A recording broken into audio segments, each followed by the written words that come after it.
Assalamualaikum warahmatullahi wabarakatuh. Perkenalkan, nama saya Muhammad Bayu Setiaji dari kelas 11 MIPA 1. Pergerakan nasional memiliki suatu pengertian yang khas, yaitu merupakan sebuah perjuangan yang dilakukan oleh organisasi secara modern ke arah perbaikan hajat hidup bangsa Indonesia yang disebabkan rasa ketidakpuasan terhadap keadaan masyarakat yang ada. Dengan demikian, istilah ini mengandung arti yang sangat luas. Gerakan yang mereka jalankan memang tidak hanya terbatas untuk memperbaiki taraf hidup bangsa, tetapi juga meliputi gerakan di berbagai sektor seperti sosial, ekonomi, pendidikan, keagamaan, dan lain-lain. Istilah nasional berarti bahwa pergerakan-pergerakan tersebut mempunyai cita-cita nasional untuk mencapai kemerdekaan bagi bangsanya yang masih terjajah. Di samping itu, sifat pergerakan pada masa ini lebih bersifat nasional bila dibandingkan dengan sifat pergerakan sebelumnya yang masih bercorakkan kedaerahan. Faktor-faktor pergerakan nasional ada dua, yaitu adalah faktor yang berasal dari luar negeri atau eksternal dan faktor yang berasal dari dalam negeri atau internal. Yang pertama adalah faktor yang berasal dari luar negeri atau eksternal adalah pada waktu itu pada umumnya bangsa-bangsa di Asia sedang menghadapi imperialisme barat. Hal inilah yang mendorong bangkitnya nasionalisme Asia. Selain itu, kemenangan Jepang dalam perang melawan Rusia tahun 1905 juga membuktikan bahwa ternyata bangsa Timur dapat juga mengalahkan bangsa Barat. Yang kedua adalah faktor yang berasal dari dalam negeri atau internal, yaitu adalah rasa tidak puas, penderitaan, rasa kesedihan dan kesengsaraan dari bangsa Indonesia terhadap penjajahan dan penindasan kolonial. Ketidakpuasan itu sebenarnya sudah lama mereka ungkapkan melalui perlawanan bersenjata yang dipimpin perlawanan bersenjata bersifat kedaerahan. Masa awal terbentuknya pergerakan nasional ini ditandai dengan berdirinya organisasi-organisasi modern. Yang pertama adalah Budi Utomo pada tanggal 20 Mei 1908. Gagasan pertama pembentukan Budi Utomo berasal dari Dr. Wahidin Sudirohusodo, seorang dokter dari Jawa dari Surakarta. Ia menginginkan adanya tenaga-tenaga muda yang terdidik secara barat. Namun pada umumnya pemuda-pemuda tersebut tidak sanggup membiayai dirinya sendiri. Sehubungan dengan itu perlu dikumpulkannya beasiswa untuk membiayai mereka.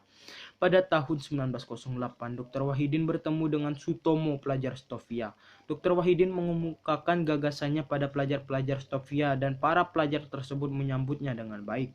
Secara kebetulan, para pelajar Stovia juga memerlukan adanya suatu wadah yang dapat menampung kegiatan dan kehidupan budaya mereka pada umumnya. Sehubungan pada tanggal 20 Mei 1908 diadakannya rapat di satu kelas di Stovia. Rapat tersebut berhasil membentuk sebuah organisasi bernama Budi Utomo dengan Sutomo ditunjuk sebagai ketuanya. Dan yang kedua adalah Serikat Islam pada bulan Agustus 1911. Berbeda dengan Budi Utomo yang mula-mulanya hanya mengangkat derajat para priai khususnya di Jawa, maka organisasi Serikat Islam mempunyai sasaran anggotanya yang mencakup seluruh rakyat jelata yang tersebar di seluruh pelosok tanah air. Pada 1909, R.N. Tirto di Suryo mendirikan perseorangan dalam pembentukan koperasi bernama Sarekat Dagang Islam atau SDI. Perseroan dagang ini bertujuan untuk menghilangkan monopoli perdagangan Cina yang menjual bahan dan obat untuk membatik. Persaingan perdagangan batik Bumi Putra melalui SDI dengan pedagang Cina juga nampak di Surakarta. Oleh karena itu, Tirto Wadi Suryo mendorong seorang pedagang batik yang berasal dari Surakarta, Saman Hudi, untuk mendirikan Serikat Dagang Islam.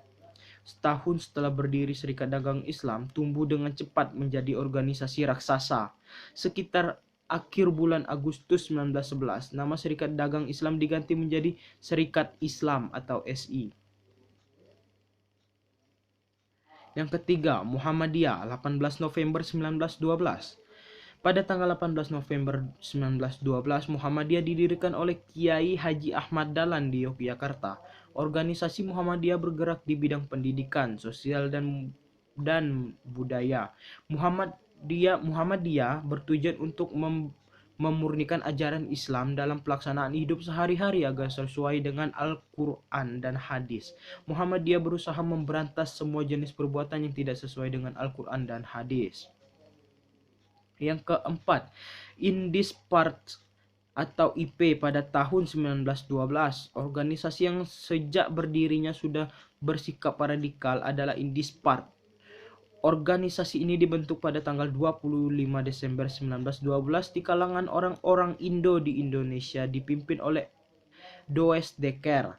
Cita-citanya adalah agar orang-orang yang menetap di Hindia Belanda atau Indonesia dapat duduk dalam pemerintahan. Adapun semboyan IP adalah Hindia bagi orang-orang yang berdiam di Hindia. Dalam menjalankan program propaganda ke Jawa Tengah, Does Dekker bertemu dengan Cipto Mangunkusumo yang telah meninggalkan Budi Utomo. Cipto Mangunkusumo terkenal dengan Budi Utomo dengan pandangan-pandangannya yang radikal. Segera terpikat pada Does Dekker. Suwardi Suryaningrat atau Ki Hajar Dewantara, Abdul Muiz yang berada di Bandung juga tertarik pada ide Does Dekker dengan dukungan tokoh-tokoh tersebut. Sekian dan terima kasih. Wassalamualaikum warahmatullahi wabarakatuh.